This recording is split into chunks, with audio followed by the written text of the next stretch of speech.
Hi, everyone. Welcome. Thanks for being here. We're going to go ahead and get started. For those of you who don't know me, who haven't seen me before, my name is Margot, and I'm the events coordinator at the Hub City Bookshop in Spartanburg, South Carolina. We're so excited to have you join us tonight for a virtual conversation with Serena Kaylor, author of the debut novel, Long Story Short, which I have a beautiful copy of right here. Serena will be joined in conversation by Sophie Gonzalez, the author of, among other books, Perfect on Paper and Only Mostly Devastated. This book, Serena's new book, is such a fun, fresh summer read. I was privileged enough to be able to read it a few months ago in galley form, and it's just so warm, so relatable. I passed it around to everyone I know, so I'm just really, really excited to have Serena with us here tonight and have both these authors with us here. Before I hand it over to them, though, I'm going to briefly introduce our bookshop for anyone who hasn't been here or who doesn't know what we're about. The Hub City Bookshop is a full-service independent bookstore in upstate South Carolina. We're part of a larger organization that is actually a nonprofit, though. So our mission is to cultivate readers and nurture writers. We have a variety of ways that we nurture writers, but one of my favorite things we do to cultivate readers is events like this, where we bring in authors from all over the country and the world to talk about books. If you want to find out any more about us or any more about our programming, our upcoming events, please head to our website, hubcity.org, and sign up for our newsletter. Also, if you have yet to purchase your copy of Long Story Short, please know that you can click the green button at the bottom of your screen and buy a brand new, beautiful copy from us. We'll ship it to you anywhere in the world. We also have copies of Sophie's books up there. So if you want to click that button, it'll take you to our site and you can shop for books, which is also a really fun thing to do to cultivate readers. Buying from us is one of the best ways to support an independent bookstore. If you don't want to buy from us, please buy from your local indie. Please do that. Just one last thing before I hand it over to the authors for their conversation. Feel free to ask questions. Please don't be shy. We'll reserve some time specifically for questions for the authors. You can use the Ask a Question button. It's not lit up or anything. It's not green like the Buy the Books button, but if you click on it, it will pop up a little dialog box and you can use that to ask a question. You can also just drop it in the chat. Which should show on the side of your screen, and we'll reserve some time for questions. Without further ado, I'm going to introduce Serena and Sophie. Serena Kaylor likes to write about that first flush of summer love, whispered conversations at midnight, and endings happy enough to make your toes curl. She grew up running wild as a changeling through North Carolina swamps, and as an adult has wandered from libraries into medicine. When she's not writing, she can be found experimenting in her kitchen, wallpapering any blank surface, and hugging every dog that will let her. Long Story Short is her debut novel. And Sophie Gonzalez is a young adult contemporary author. She graduated from the University of Adelaide and lives in Melbourne, Australia, where she currently works as a psychologist.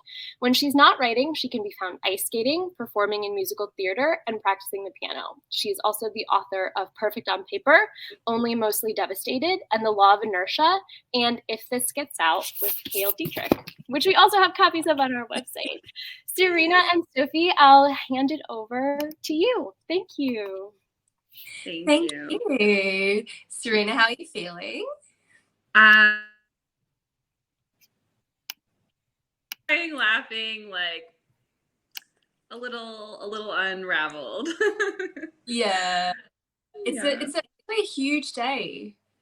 Release day. Yeah. There's so many emotions. There's like the really high highs, and of course whenever you have the highs, you get that like adrenaline crash almost. I think so. We're at 6 p.m. on your debut day. Was it everything you thought it was going to be? I think so. Even now I'm like, my eyes are watering and I'm like, am I just like overwhelmed or is it the ring light blinding me? I don't know. But it was both. But it was a really great day. I got to go to some bookstores and see my book out in the wild. My mom came with me the whole time, and she's like crying in bookstores, and then I'm crying in bookstores, and people are like, "Are they okay?" So it was super fun. Yeah, and then just getting to talk to all these people that have been with me on this journey, like online, and seeing them share things too. It was a lot of fun. Oh, that's wonderful. Yay! Online community is the best. What was that?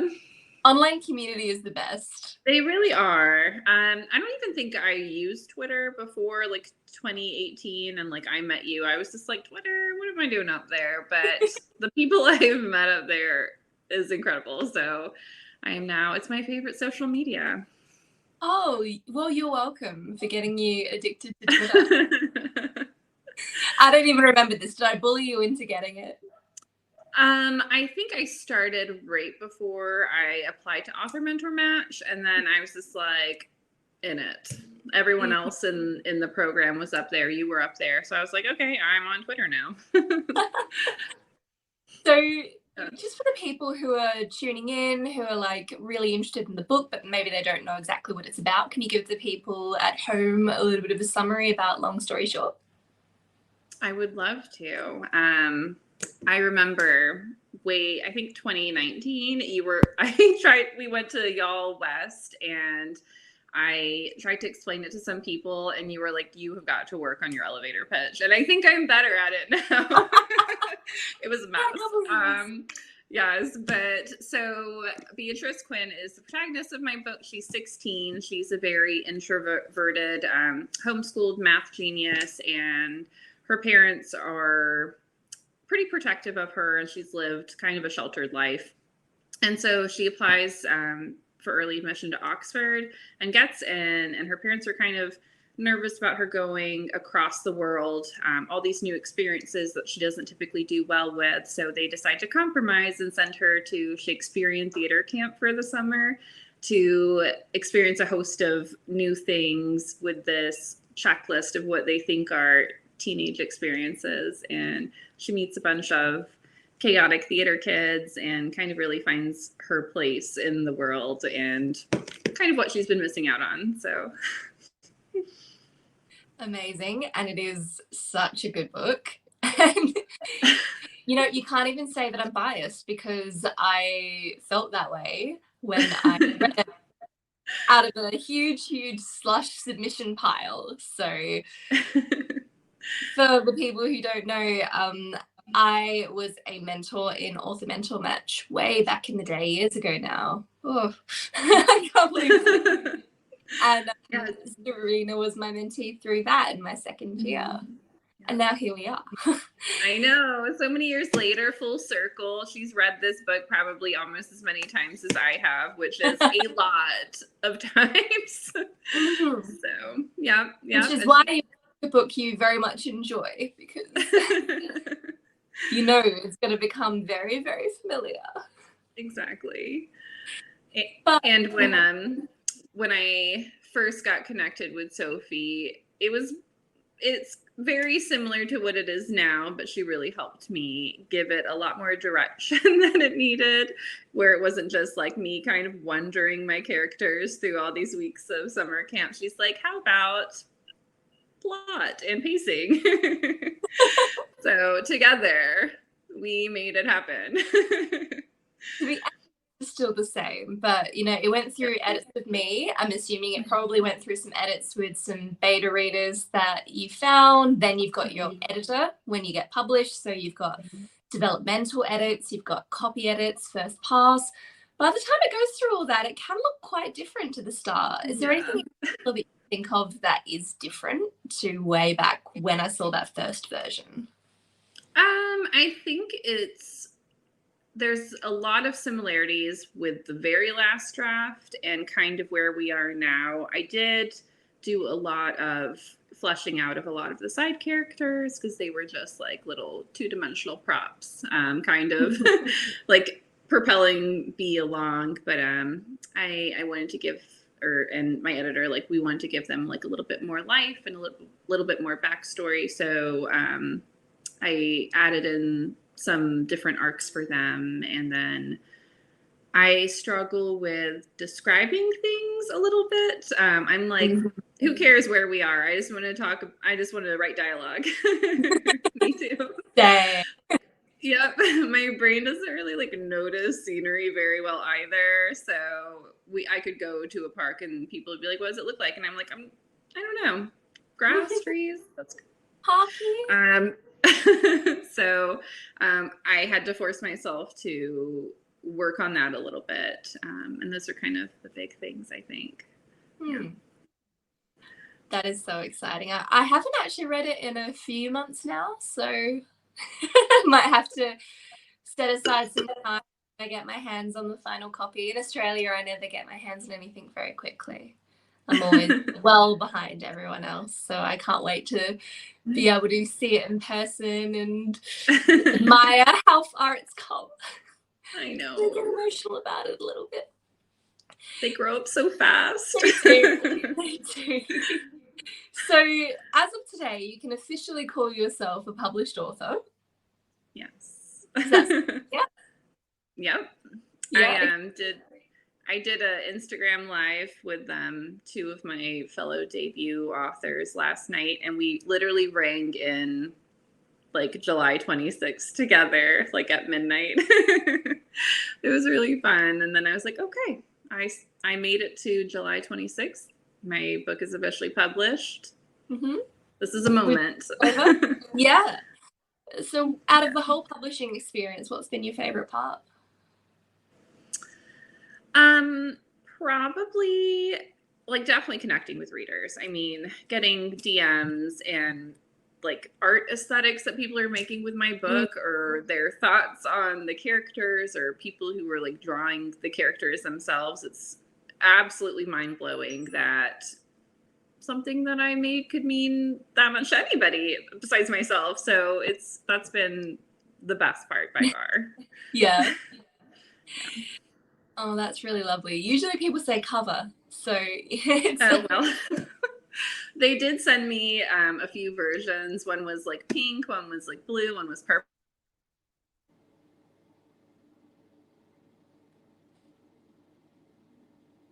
I don't know if I'm the one who's now frozen or if Serena's the one who's frozen. So, it's Serena. She's frozen. As far as I can tell, you are good, but Serena is frozen. So I'm going to close her out and re-invite her. Yep. It looks like maybe that's already happening. So sounds good. But I actually saw all versions of the cover, I'll admit, back in the day. That's like so about the one that she went with in the end, that they went with in the end. It's gorgeous. It was like the main color theme, I think.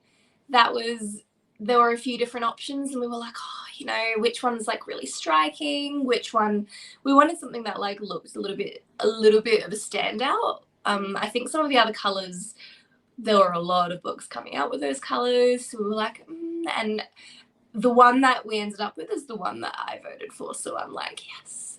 Oh, that's so cool. I love to hear this kind of like behind the scenes industry stuff, and I do love the colorway. There's something about it that's just really, really striking, and I don't know, yes, I think it's really, really beautiful and somehow very fitting to the story that's inside the book as well. Absolutely. I think like people really do judge books on covers as well, so it's so funny. I was saying that exact thing with one of our other booksellers here. She was saying I unabashedly judge books by their covers. It's really true. Like, audiences do that. They do. Whether you're like judging the vibe, it's not necessarily like this is going to be a good book, but you know, if you're in the mood for something really angsty, you're going to just like glaze over all the bubblegum colors and. That's true. Exactly. It's like subliminal. Right. It's funny to think that there's really an art to every tiny decision that happens along the way to publishing your book. Mm-hmm. Okay, I've invited Serena. It says accepted and connecting, so hopefully she'll be back with us soon. I'm so sorry to everybody for this technical difficulty, but I hope it's resolved. I think her internet probably just got overwhelmed with all the excitement of the day.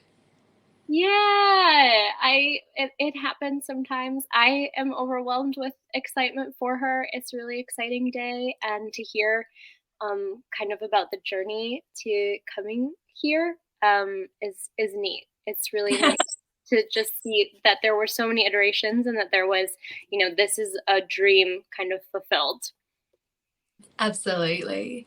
And just so that, we know the timeline of things, what time are we looking to start questions? I'd say about 10 to 7, 6:50, 6:45, if that works for you. Okay. Absolutely. Serena's she's just messaged me. She's still attempting to break back into the system. Okay, if we give it a few more minutes, and then if she's not able, what I'll do is I'll just restart the session entirely, and that it'll still keep everyone here. It'll still keep the stream, uninterrupted, but it should maybe bring her back and allow that. I've just left. I love technology. It just gives you like so many options. You can be like talking to one person while.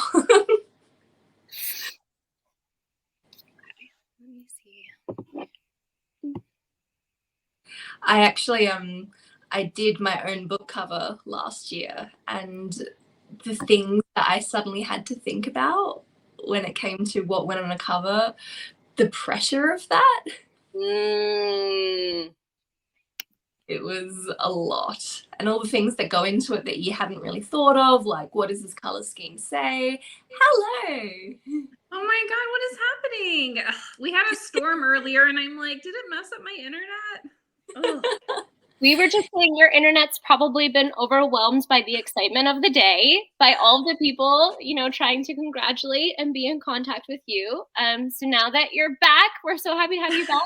I'm going to minimize myself, and I'll hand it back over to y'all. Okay. Yeah, my phone has died twice today, so. All right. Well, I basically told everyone about the different color options that you had for your color.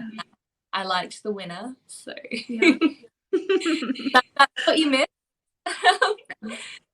Well, I wanted to know, when it comes to being published, is there anything that you can think of that surprised you, that if you can cast your mind back to before you were a published author, if there was anything that kind of didn't go the way that you expected that it would, or that you didn't know even existed? I think that, I knew some of this because of you, but I think way back when I was like, oh, traditional publishing is amazing, I want to do that. I didn't realize how involved I would be. Really? Kind of. I thought that there'd be a marketing team and a publicity team, and they would do everything. But there's so much on the author to make their own connections, make their own events, do their own swag, their own bookmarks and stickers and giveaways. There's just a ton on the author themselves, and sort of putting myself out there and trying to ask for opportunities and make connections and sort of take the initiative has been a little surprising to me. It's been very fun to kind of come up with different ideas and different ways to connect with the readers. But I don't know if I way back when realized how much the author is responsible for. Yeah. It's you develop an entirely new skill set when you become published. Right. Really imagine a self-published author, because that seems to be even then the next level up. Oh, absolutely. And I think they go into it realizing they have all these skills, are going to have to utilize these skills, and it's definitely on a scale that my mind can't even wrap around. but I guess I didn't realize how much of that I would be doing as well, which has been very fun. I have a marketing degree that I've never used, and so I'm like, oh, okay. What else can we do? Perfect. Yeah. Like perfectly primed to be a published author. So you're like, so in long story short, what is your favorite character? Or who, I should probably say. It's definitely Nolan. Yes. Yes. A lot of people ask me if B is like similar to myself, and she does have a lot of my behaviors, or like types of behaviors and interactions that I've mined from my life, and definitely like when I was probably around her age. But Nolan is who I am now, so he's been super fun to write. He's just so chaotic and supportive and wonderful. And when people ask me if there is a spinoff that I'd want to do with another character, it's always Nolan. He was just a delight to write. Yes, he is like colorful and full of personality. He's got in the first draft, he had like all of these things going on in his own life. He was never a prop. Yeah, he was never. No, that's fair. He wasn't a prop.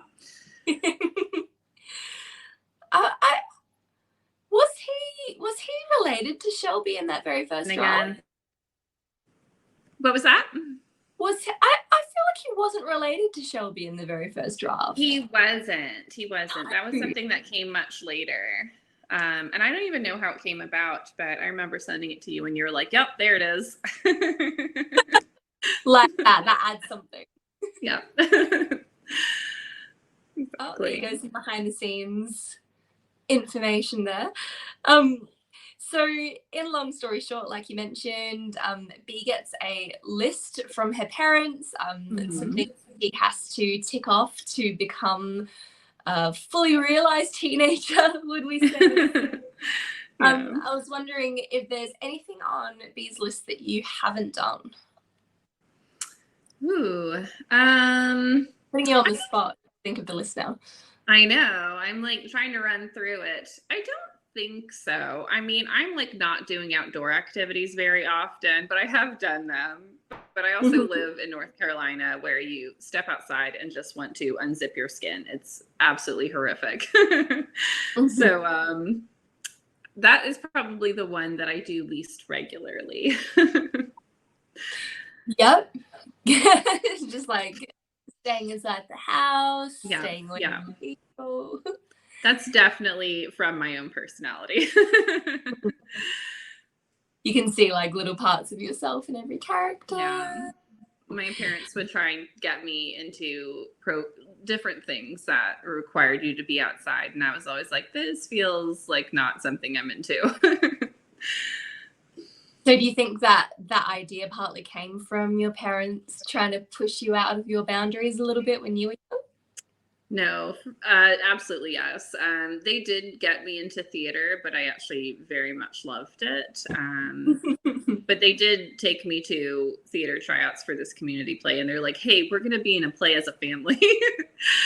Wow. And yeah, it was a version of the Christmas Carol with like music and things like that, and like dancing and like a very theatrical version of the Christmas Carol. And my dad was Jacob Marley, my mom was Mrs. Cratchit, and I was the Ghost of Christmas Past, and that was my first play, and I kept doing it because it was really fun to be somebody else for once. Yeah. Oh wow, that would actually make a really cool book. The family that did a musical together. Yes. And my dad was solo, and he's so tone deaf, and it was hilarious. But he was a creepy ghost, so it worked for him.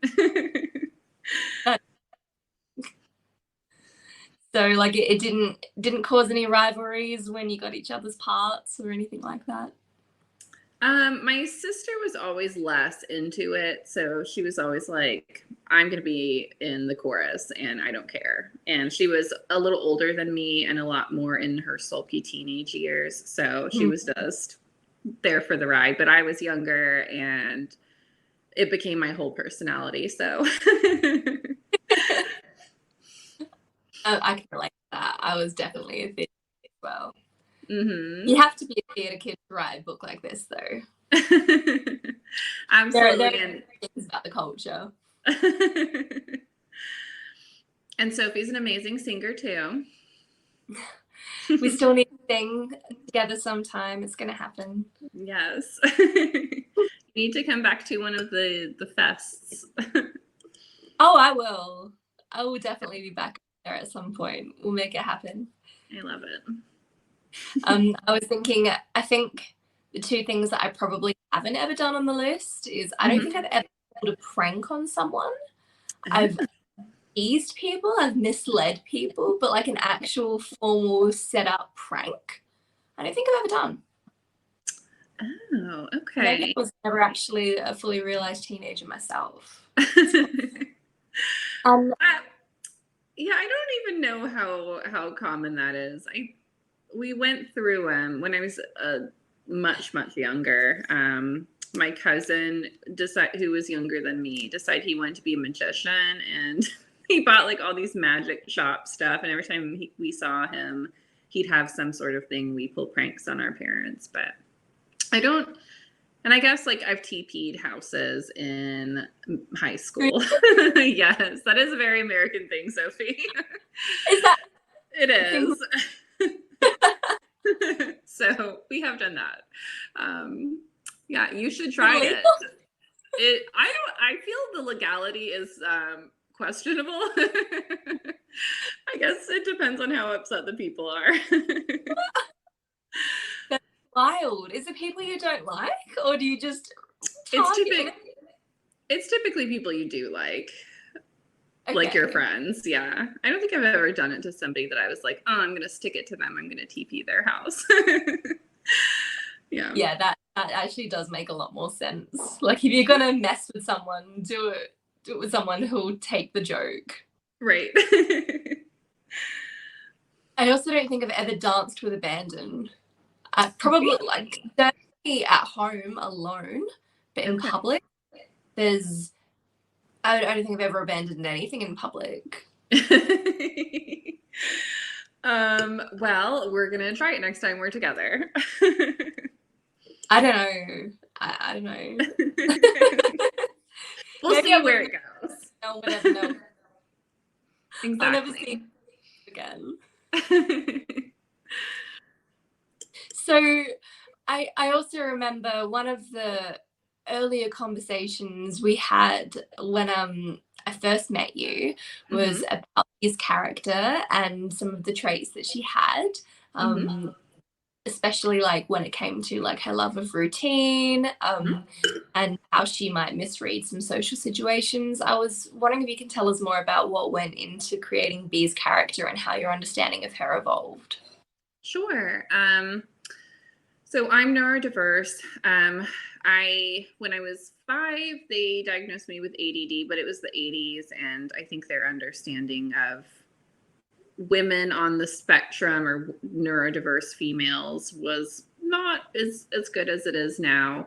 So, and as you very well know, so I struggled a lot growing up, and a lot of it was kind of people just telling my parents, oh, she just needs to concentrate harder, like, you know, things like that. So there was, I mean, I have amazing parents, but like, there's not a lot of like understanding for sort of where exactly I was in terms of neurodiversity. So a lot of the misreading social cues, and I just struggling a little bit with establishing and maintaining relationships. A lot of that's from my own from my own personal experience. But definitely, you know, as you get older and you sort of like become a little bit more adaptable, and then later in life, I got another diagnosis that kind of helped clarify things, at least like where I am and how I see the world. And it just helped me sort of process things a little bit better. So a lot of her experiences as sort of a person that kind of didn't always feel like that they fit in anywhere. A lot of that was kind of from my own personal experience. But it's definitely not autobiographical. She definitely got put in different situations that I hadn't been put in, and I think she turned things around and adapted a lot faster than I did. But yeah. And yeah, it's really wonderful to have like this kind of representation in a book for people who might pick it up and say, this feels pretty familiar. Yeah. Like, yeah, I've got a lot of great comments from people where they're like, this was, I felt very seen with this book, which has been very important to me. A lot of people were like, we don't really love how her parents like reacted to that. And I'm like, nobody ever said they were amazing parents. And a lot of it is, especially people who are neurodiverse, trying to figure out where their boundaries are and what they need to be successful, like with other people who are maybe have good intentions, but just don't understand. So a lot of it's her trying to process that and find her way through that too. Yeah. And when we talk about books, there's antagonists and villains, and they're not the same thing. A villain is someone evil, but an antagonist is someone who just gets between the main character and their goals. And it's probably the case that for a lot of neurodivergent people, the antagonists in their life are people who mean well, who aren't cruel, but they just don't understand, or they're trying to help, but they're helping in maybe not the best way or the most respectful way. Exactly. So, I think it probably would ring true for a lot of people to have parents who are, trying their best. They're not, it's not that they don't want you to be happy, but they're maybe standing in the way of you and your happiness a little bit unintentionally. A little bit. Yeah, some of the things on the list were meant to be very jarring to her, like the hug people. Like, I was not hugging anybody as a child, but I didn't even feel like she had to necessarily complete that. And that was the very last one she completed. And her parents were like, don't even worry about it. But it was like a choice that she made because of the connections that she made and the way she wanted to sort of process things herself. So yeah. That's really powerful, having that choice, having that, okay, you're not actually being forced to change anything about yourself that you don't want to change. It was more of like I think there ends up being this real theme of like, okay, yes, she has this list, but at the end of the day, it is her decision what and when she ticks off the list. And it's more about her getting that confidence and getting that support and even understanding how to do some of those things. Absolutely. And I think as well, and this is not coming from someone's own voices necessarily, but my understanding is very much that, well, and I know as a psychologist that a lot of girls don't get a formal diagnosis, sometimes at all, and often until a lot later in life. It might not even be until they read something like this and say, hey, I saw people online saying this character is probably neurodivergent. Like, what does that mean about me then if I feel a lot like this character? So I think that really rang true as well. And that was a decision that you made consciously. Like, was there a moment when you thought, should I be including like a diagnosis plotline, or was that never on the cards for you? It's not something I really wanted to specifically do because it's not something I had. And, I navigated a lot of things without a label. And so now as an adult, I sometimes struggle with labeling because I lived my life so long with one and then being told like, it might be this other one. It might be both. The labels did not seem as important to me. And I was not trying to, have people really focus on that, because I don't want someone to see that label and then immediately be like, okay, this isn't a story about me because I don't have this specific label. Because I mean, neurodiversity in general is just such a spectrum across so many things. And sometimes it's multiple diagnoses, sometimes it's one.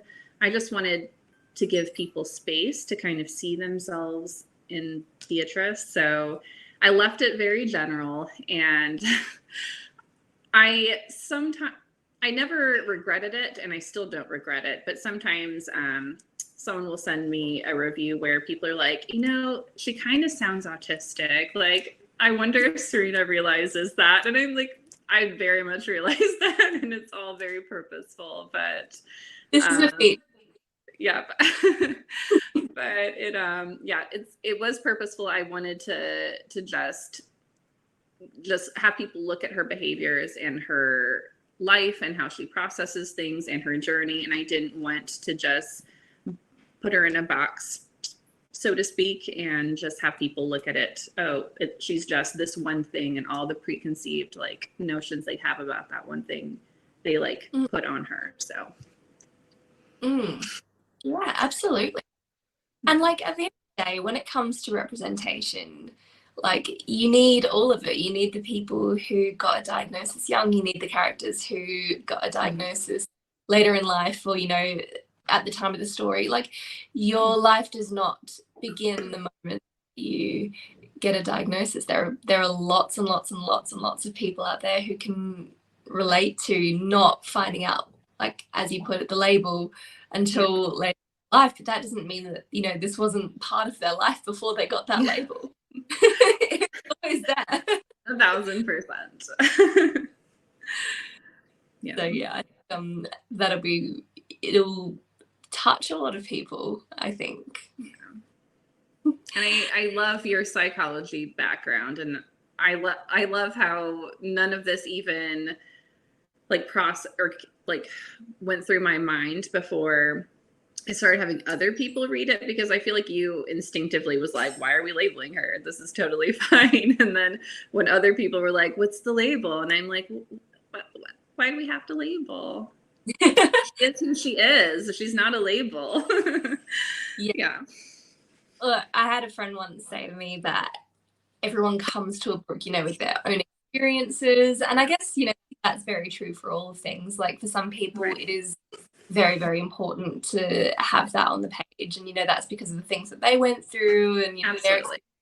Which is why we need more. We need something for everyone. We need multiple things for everyone. So everyone can find that story that really, really fits their experience and what they wanted to see. And it just means we need more. So yeah, my editor, she's been passing forward some books for me to blurb with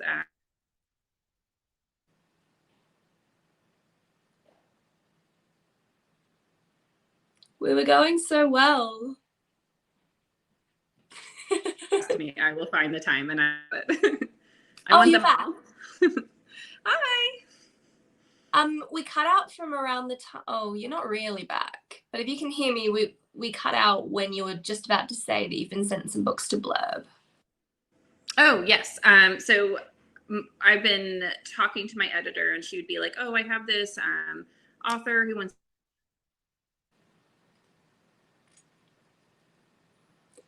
The internet does not want us to know that story.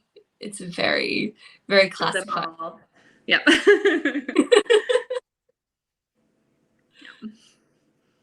We missed the story a second time. No! I don't know. I don't know if third time's the charm, or Sophie was just saying the internet does not want us to know that story. It's like secrets. Can you hear me now? Yes. Okay. So my editor has been sending me books to blurb by authors who were like, oh, I want her to read my story. It's neurodiverse. And I told her to write on a sticky note, put it on her desk, to send me any and all neurodiverse stories. I want to read them all. I want to blurb them all. I want them all to go out into the world. And I just want them all. Yes, absolutely. And that's the thing, we need to support these books that are out there and, yell about them and get them out there, because when you do, publishing will buy more of them, because publishing loves it when books do really well and they want to do that again. Yes. It's a business, so we can take advantage of that business to get more of the things we want. Yes. Absolutely. One of the first things I thought when I was reading Long Story Short was how much of a Pride and Prejudice influence there was in there. Do you remember that? Oh my God, yes. And I feel that is not necessarily purposeful, but I feel like it bleeds into my work because I wrote so much Pride and Prejudice fan fiction. It will always show up. I think you were like, oh, that first scene at the dance was very like Darcy and Elizabeth. And I was like, yeah, you're right. It was great. Even though it wasn't like an actual retelling, I ended up using Pride and Prejudice for a lot of my notes because I was like, this is just a framing device what I'm talking about. I don't apologize for it, Sophie. Yeah. So what kind of dynamics from Pride and Prejudice will people find in Long Story Short? Well, I think that there is a fair amount of Pride and Prejudice in the respective characters that you would assume there to be.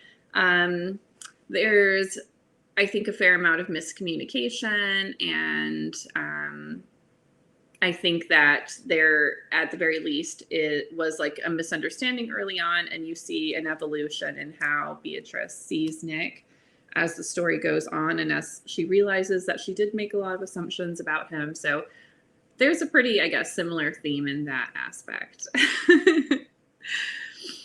Yeah. And also the banter. Yes, the banter. My favorite part of writing. This book has some top tier banter. So if anyone watching, thank you. Yeah, you want to get on this. If you like people who just like dig at each other and go back and forth like it's like a tennis match. But like, if that's your kind of thing, then this is the book for you. Oh, thank you. Oh my goodness, sorry. I am in week 4 of a cough, so that's no. I feel like it's going to be the state of being for the rest of my life. I'm just going to be coughing. So hypothetically, imagine that you've just found out there's going to be a movie. Super excited, best thing ever. Who would you cast? Do you have anyone in mind? Oh my gosh. Not really. I'm so bad at faces. I can't remember any names either of anybody. Let me see if I can problem solve this. Who would, I mean, I don't even know if I know that many teenage actresses or actors. It's okay. They can cast 30s. So, okay, I got one. Beatrice is Anne Hathaway in The Princess Diaries, the before picture. Oh, love that. Yes, definitely.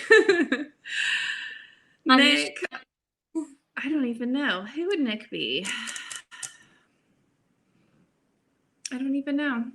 Maybe I feel like an unknown, like a newcomer that gets discovered.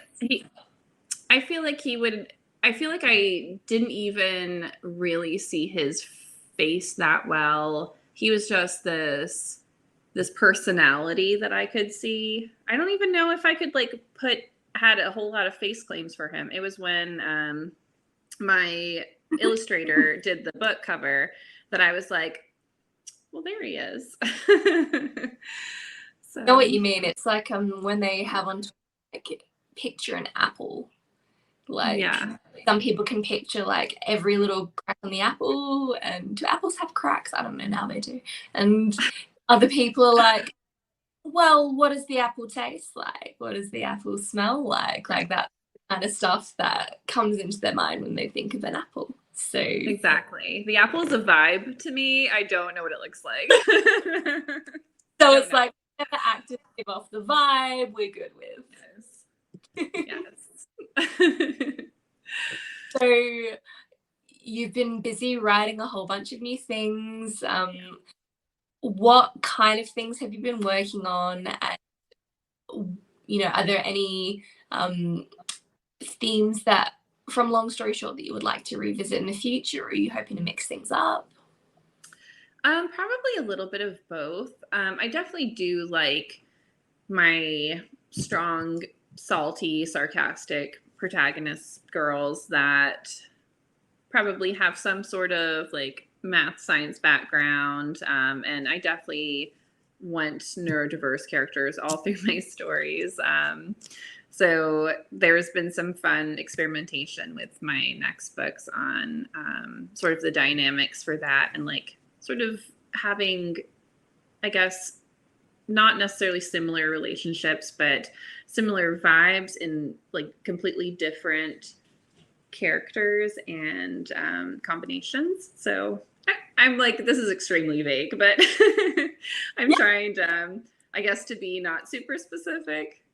But yes, it's going to be lots of banter, lots of comms in the rom-com, and then probably a lot of interesting relationship dynamics. Like a favorite trope of yours that you haven't had the chance to write about yet? My favorite trope is clearly enemies to lovers, and I'm just waiting for my editor to be like, Serena, that cannot be every relationship. Why not? So, I know, why not? Why can't it be? So I just love the arguing. So I'm trying to grow as a writer. So well, if you do hate to love, what do you think you would pick if it had to be like a romance trope? Can I take it down a notch and be rivals? Not necessarily enemies. Yes. Or maybe, I don't even know. I guess you could, I don't really love best friends to love. I mean, I love reading those, but I don't think I've ever really tried to write that. But that'd be a fun experiment. I think I draw like a line between friends to lovers and best friends to lovers. Like in my mind, friends to lovers is more like when they meet at the start of the story, but they click really well. Yes. But I don't know if that's fair. The definition of the trope. Yeah. Or lovers. Let's just call it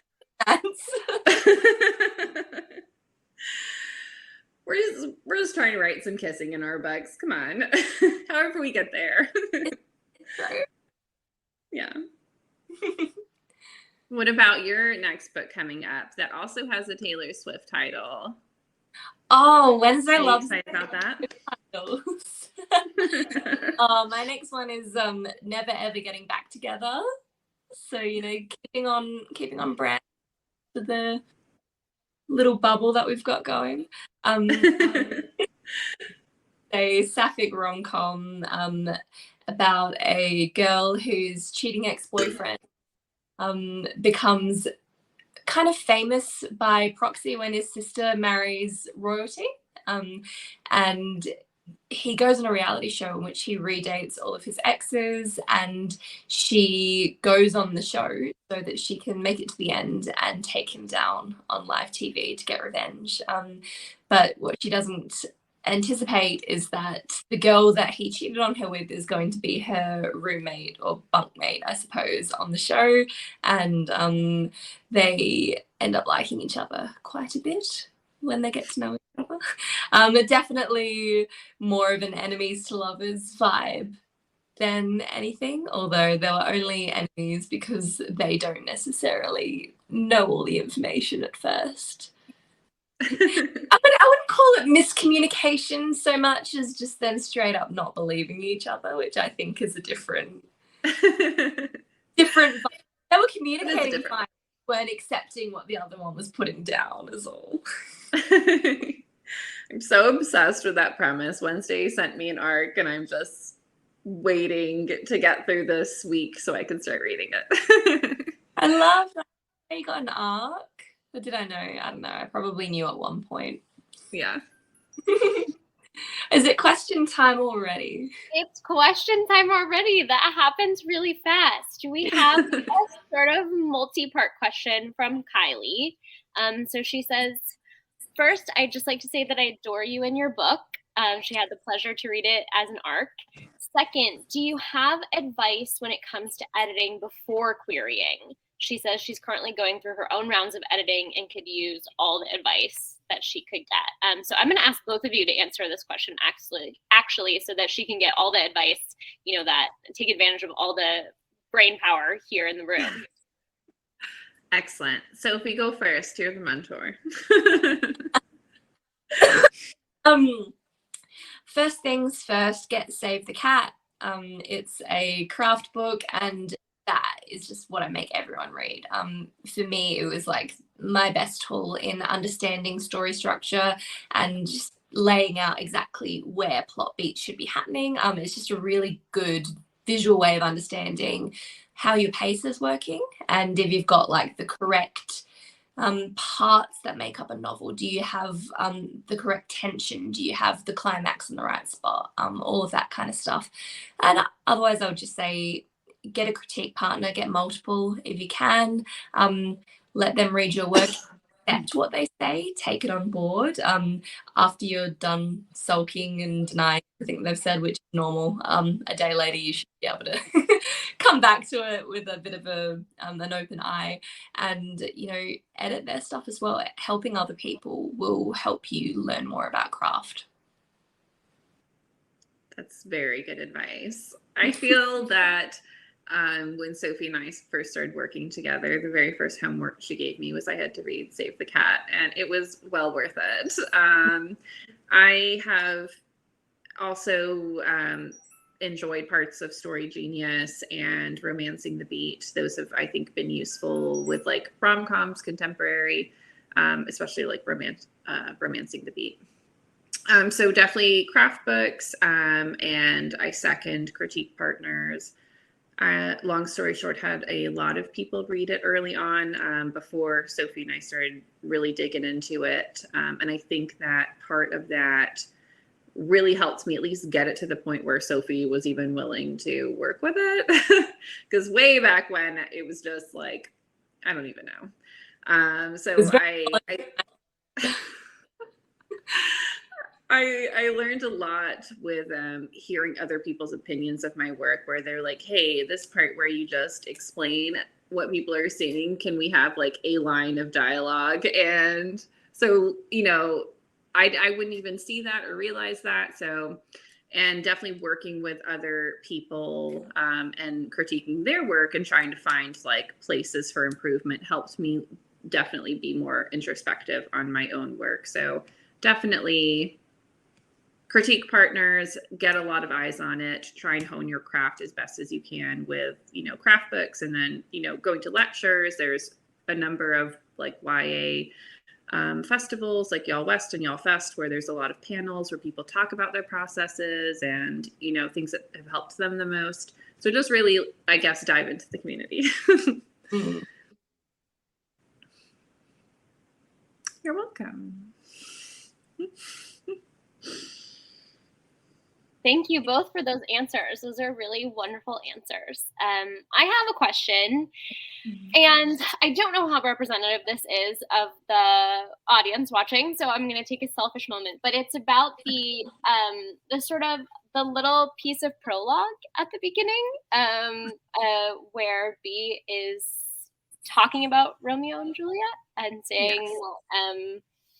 People say, Romeo, Romeo, wherefore art thou Romeo? All the while not realizing that wherefore doesn't mean where, it means why. And probably everybody watching is smarter than me and more informed than me and knew that, but I did not know that, and it blew my mind. Can you talk a little bit about like where that came from and why you chose it to open the book with?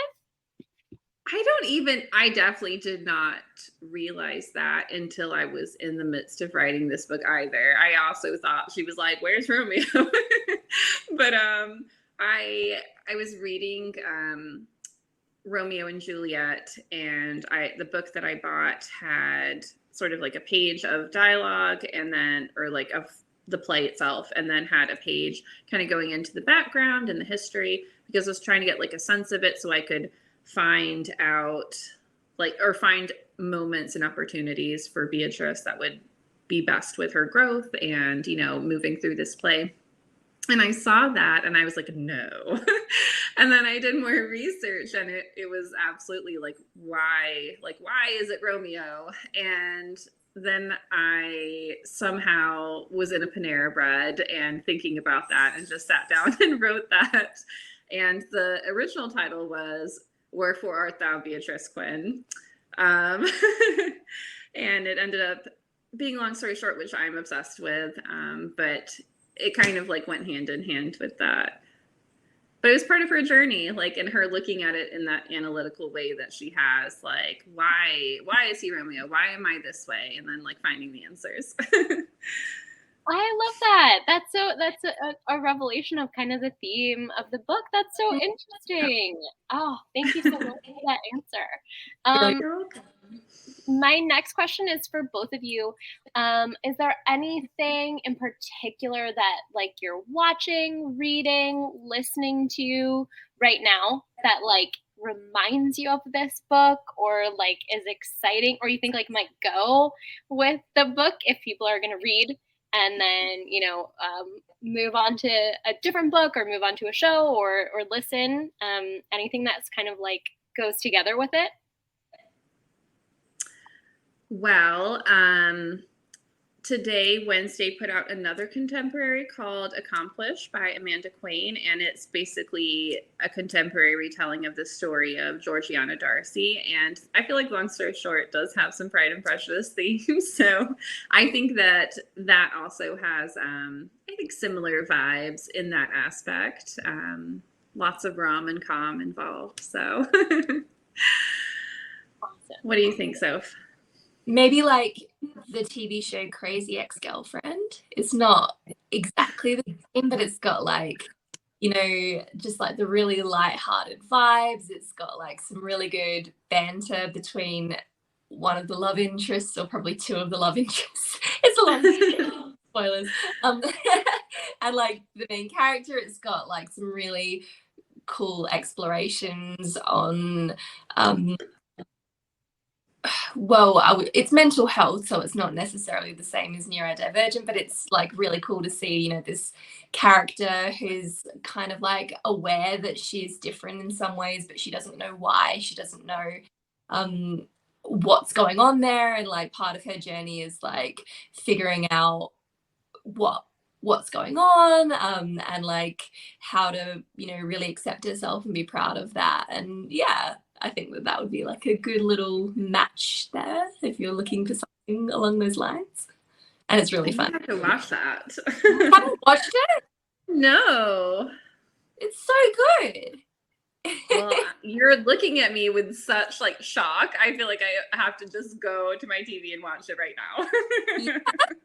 Yeah. Watch like the first couple of episodes at least. Okay. I promise.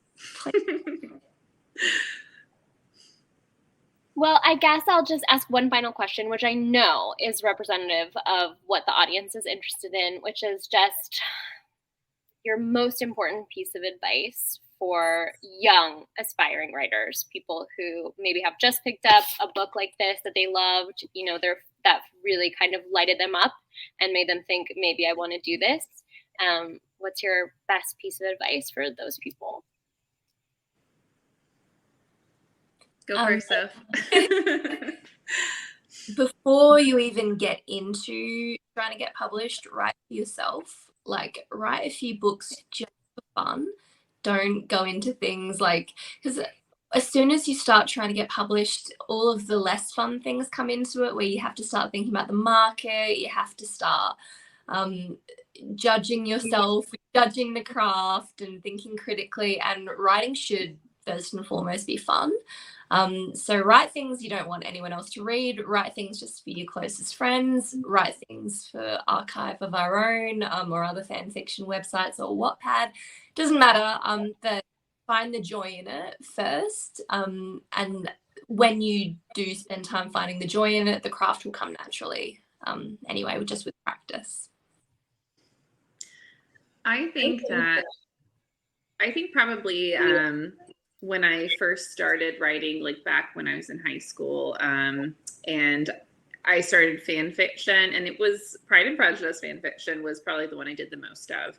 And it's not even like it was original characters. They weren't my characters, but I made them my own, and it was just so much fun. And being able to create like new like environments and scenarios for these characters that I was just obsessed with, and being able to do that for myself. And it didn't matter who read them. I did post them, and then seeing other people enjoy them was fun, but it was definitely for myself. So I think finding something you're passionate about, like, long story short, I kind of wrote it when I knew nothing, at least in the very beginning. I didn't know anything about the market. It was just for myself, and I really loved it.